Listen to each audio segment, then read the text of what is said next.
Hello, and welcome back to another art video. 'Tis I, Serendipity, and today I am doing some sketching in my sketchbook. I realized that I wanted to make an artwork for Valentine's Day. Valentine's Day, one of my all-time favorite holidays. And not because I'm like super lovey-dovey romantic person. It's just because I really like the colors, honestly. I like the motifs. I like roses. I like hearts. I like pink and red. So cute. I love the aesthetic overall. So, anyways, I got down to my sketchbook and I realized that I didn't really have a solid idea of what I wanted to make. And I was kind of like, ooh, I don't know what I'm gonna draw. I have no idea. And I was like, all right, well, we'll just see what comes out, I guess. And yeah, I guess you'll see what I make here. I feel like my sketches are a pretty good starting point. I think by the end of this sketching session, I had a pretty good idea of what I might want to make into a painting. So I think it was overall a pretty successful sketching session. Also, I am so sorry about the camera going in and out of focus. I am new to filming longer format art videos. And I didn't realize that if you just press record, I'm filming on my iPhone. If you just press record on your iPhone, the video will go in and out and in and out and in and out of focus. It wasn't until I was editing the video actually that I was Googling. I was like, can I do anything about that? And I realized you literally just hold down the camera and it will focus and then you press record and then it will not go in and out and in and out of focus. So, yeah. Well, I learned something new. I've been learning new stuff with every video that I've been making, so that's great. You know, we're getting there. It will, my videos will hopefully just improve in quality. I feel like I'm learning so much by making videos here on YouTube. I'm so used to filming like short form videos, just like a few seconds each clip. So doing these longer videos where I film the entire process has been an interesting challenge for me. A little stressful, but in a good way, if that makes sense, because I feel like it's pushing me out of my comfort zone. As you can see here, I went with like a cloud girl with hard eyes. I put a cutout on her chest, a heart shape. I kind of feel like this was a bit like a recycled idea. Like I've made stuff like this before. So she's cute, but I feel like she's more of a starting point than what I actually want in the end. But I think it was a good warm up to start the session. Plus, I really love drawing clouds actually. One of my favorite things to draw and paint. I just love clouds. I don't know why, but you know, whenever I go to make an artwork, clouds always just come to mind. I don't know what that means. I wonder what that means. I should look into that. I should look into the symbology of that. That'd be interesting. But yeah, I've always really loved drawing and painting clouds, as far as I can remember, anyways. I just gravitated towards them. It would be interesting to try to push myself to make something that doesn't come so naturally to me, though. Like maybe a nature element or a I don't know what that would be. What's the opposite of clouds? Probably earth, right?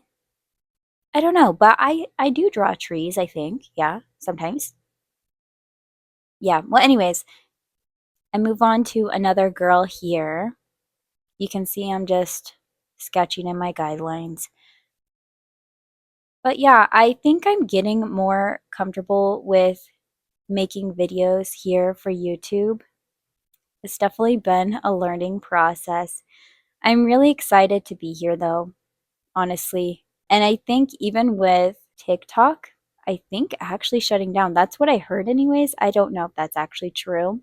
To be honest, I never really was super into TikTok, even though actually, technically speaking, I do have the most followers on TikTok. I don't even know how. I don't really put in a lot of effort there, but I think a while ago when I first started my account, it grew pretty fast.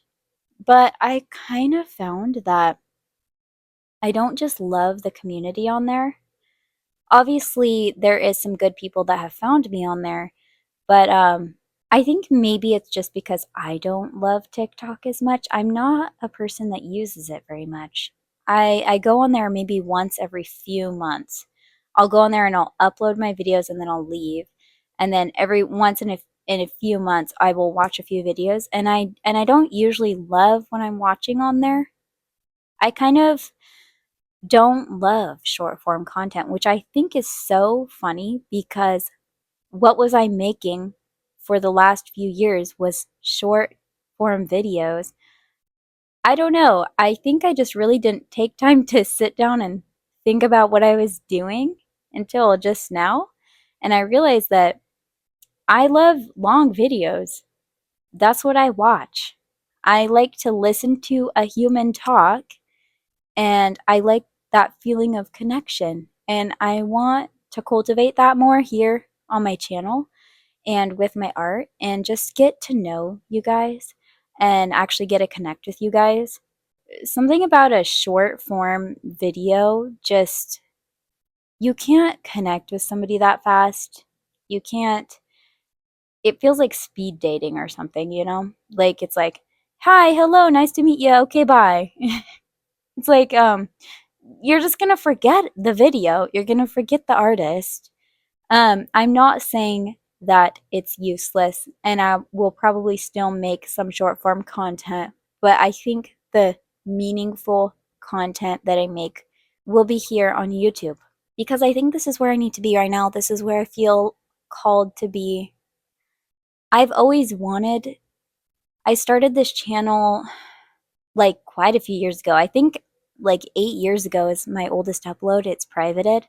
I always knew that I was going to come back here. I just didn't know when that was going to be, and I wanted it to be in the right timing, if that makes sense.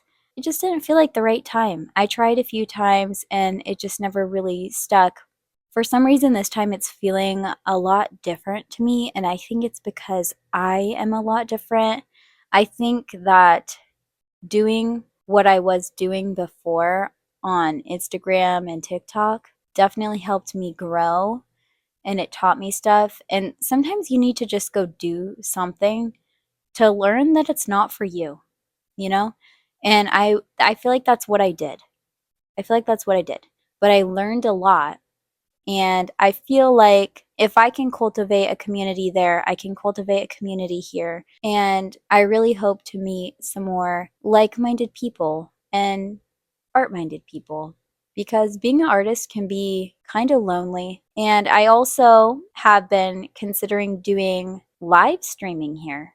I think that that would be really fun. It has been so long since I have live streamed, and I used to live stream back in the day on Instagram. And it has been so long since I've live streamed, and the main reason was because I had both of my children, and when your kid is a baby, they need to be next to you like all the time. So I really didn't have the time or the privacy to be doing live stream, because I was always essentially on call.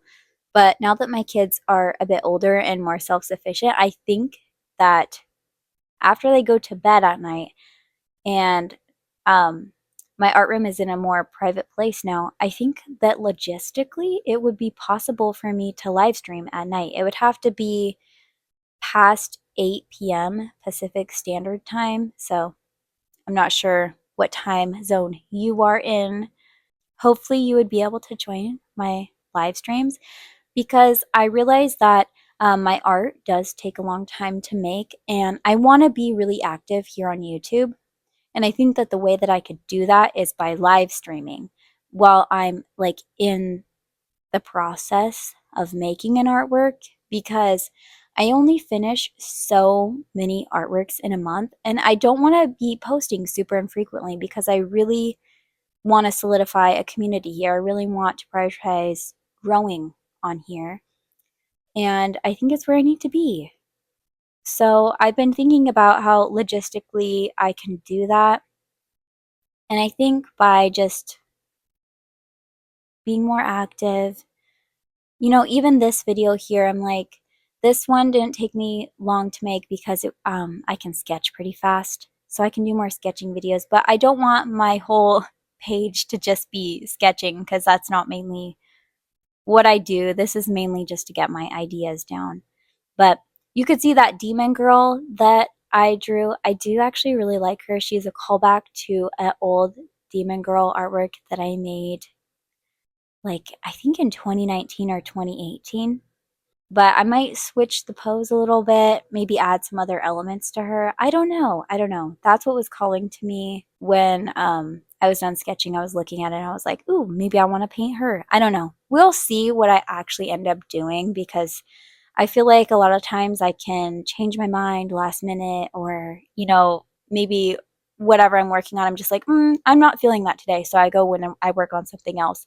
We'll see what I actually end up with. But yeah, this sketching session was mainly to just get the momentum going and to get some ideas flowing, because I feel like if you just try to go into an empty canvas, just like raw with nothing, you can get really stumped up. You can start feeling like you have artist block and being like, I have no ideas. I don't know what's happening. Yeah, so that can definitely happen. So it's good to just get some sketching down, even if you don't really like the sketch. It still served its purpose because it got the gears of your brain turning. And sometimes that's when you just need to grease the wheels a little bit and, get going. And sometimes that's literally all the purpose that the artwork serves. Like, not every single artwork needs to be successful. Not every artwork needs to be a masterpiece. And your sketchbook definitely does not need to be a masterpiece. Get in there, get messy, draw something ugly, draw something you don't even like whatever. You can erase it, you can decide, whatever, I don't like that idea, move on, but it got some momentum going. And then maybe it sparked an idea for something you would actually like. You're like, oh, maybe I didn't like what I drew here. So then you draw something else that you're like, that's the complete opposite of that. And you're like, oh, I like that better. There you go. Sometimes you draw something you don't like so that you know what you do like I said earlier. But yeah, this artwork here that I'm drawing, she has she she has an arrow through her forehead. Yes, kind of morbid, but I kind of wanted her to be Cupid, I guess, like a morbid Cupid. I don't know. She's got wings for ears. I was gonna give her normal ears, and then I was like, nah, she needs wings for ears. So there you go. She has wings for ears. It doesn't make any sense. But you know what? It doesn't have to, because it's art. And art doesn't have to make sense. It doesn't have to make logical sense. Also, I have this teeny, teeny, tiny eraser. I have a big chunky eraser, and I have a little tiny eraser too. And it's like a mechanical pencil almost, but I love it. I got it not too long ago, but I have been using it every single time I sketch now because it is so incredibly useful just for getting in all those teeny tiny little places that you need to erase. I like to have both sizes because the big block eraser erases a big broad area all at once, so it's good for speed, but the little tiny eraser is good for precision. I love it. I don't remember what it's called, but if I do, I'll put it in the description or the comment section, or I don't know. I'll put it somewhere. We'll see. Maybe I'll put it in the text here on the video while I'm editing. But yeah, I love that thing. Highly recommend. 10 out of 10. But here I am putting on lashes onto this Cupid girl. I do like her. I think that possibly her face is a little bit wonky. I drew her facing the other way, and I think that's why, because I feel like I'm definitely better at drawing faces that face the other way, but I didn't want all the faces on the page to be facing the same way. I thought it looked strange, so I just rotated her. And yeah, I don't know. She still is pretty cute. I still do like her, but I don't know if I'm gonna go with a Cupid theme for my painting. I don't know. Let me know what you think. Do you like her? Do you not like her? I need to know. Let me know what your favorite one is. I have no idea. Yeah, we'll see what I actually end up painting. Maybe I'll put a poll or something. Maybe you can let me know in the comments. Or if you have a whole new idea, let me know, because maybe I could go sketch something and that could spark a whole new idea for me. I don't know. But yeah, I went and I added blush onto the demon girl because I thought that'd be so cute. I forgot to add blush on her. But yeah, the next step here, this is my secret tip. People are like, how do you get your gel pens to work? I literally scribble on my finger. I don't know if I recommend that. I don't know, works good for me, so that's what I do. But something about the texture of my skin just gets the gel pen going. But yeah, this is the finished page. I hope you enjoyed watching this video and listening to me chat. And I appreciate you so much for watching this video. Let me know which your favorite sketches that I made today. And yeah, we'll see what I end up painting, but I'll keep you updated and hopefully I'll see you in a live stream soon. Also, if you enjoy my art and you want to support me, you can find prints, stickers, keychains, and other merchandise at serendipitytheartist.com. I am also on Patreon. And just an announcement, my print and sticker tiers are going away in February. And this is the last month's physical print and sticker rewards. It is the Ascending Cloud Girl print and the Snowman Girl sticker. And this is the last month that you can get physical Patreon rewards, and then they are going away. That is the end of my announcement for that. And as always, thank you so much for watching, and I hope to see you in the next video. Bye-bye.